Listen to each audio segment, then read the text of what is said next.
48 нафар хонандагони мактабҳои миёнаи вилоят субҳи имрӯз аз озмуни Академияи хурди илмҳои ҷумҳуриявӣ баргаштанд. Онҳо давоми 4 рӯз дар пойтахти кишвар дар мавзӯъҳои гуногун аз фанни тиб ва биология кори илмии худро муаррифӣ намуданд.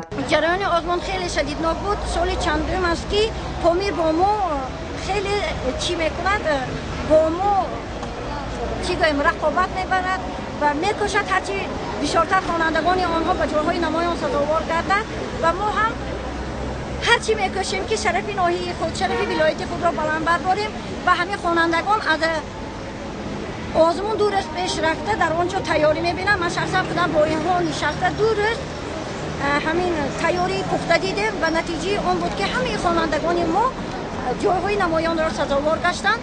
иштирокчиёни вилояти Суғдро муаллима Соро Ёдгорова роҳбарӣ кард. Ҳамасола дар Академияи хурди илмҳои ҷумҳурӣ даҳҳо толибилмон аз вилоят ширкат варзида бо унвонҳои гуногун бармегарданд. бештари ин гурӯҳи иштирокчиёнро хонандагони мактабҳои ноҳияи Бобоҷон Ғафуров ташкил медоданд. ҳамаи хонандагон ба узвҳои гуногуни Академияи хурди илмҳо сазовор дониста шуданд.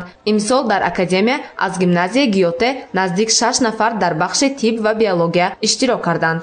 ба гуфти масъулин, хонандагоне ки узви болоиро ишғол мекунанд, барои дохилшавӣ ба мактаби олӣ имтиёз дода мешавад. имсол дар Академияи хурди илмҳои ҷумҳурӣ аз вилояти Суғд 150 нафар дар бахшҳои гуногун мавзӯи худро муаррифӣ намуданд. мавзӯи кори илми ман илтиҳоби шадиди гурдаҳо дар кӯдакон ва роҳҳои пешгирии он мебошад. хеле шодам ки дар Академияи хурди илмҳо иштирок намуда аз ҷумҳурӣ ҷои аввалро ишғол намуда.